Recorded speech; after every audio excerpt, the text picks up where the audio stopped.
রচনা গ্রীষ্মকাল। গ্রীষ্মকাল হলো আমাদের প্রথম ঋতু। এই ঋতুতে প্রচণ্ড গরম পড়ে। সে সময় নদী, খাল, বিল, পুকুর প্রভৃতি শুকিয়ে যায়। বৈশাখ ও জ্যৈষ্ঠ 2 মাস গ্রীষ্মকাল। বিকেলের দিকে ঝড় বৃষ্টি হয়। গ্রীষ্মের এই ঝড় বৃষ্টিকে কালবৈশাখী ঝড় বলে।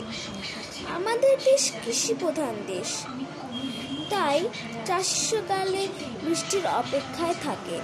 গরমে কষ্ট হলেও এই সময় আম, জাম, লিচু, কাঁঠাল প্রভৃতি রসালো ফল থাকে। এই সময় বেল, জুঁই, চাঁপা প্রভৃতি সুগন্ধ ফুলও ফোটে।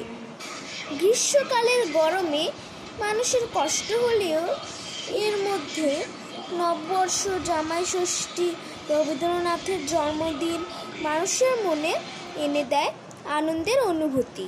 নমস্কার।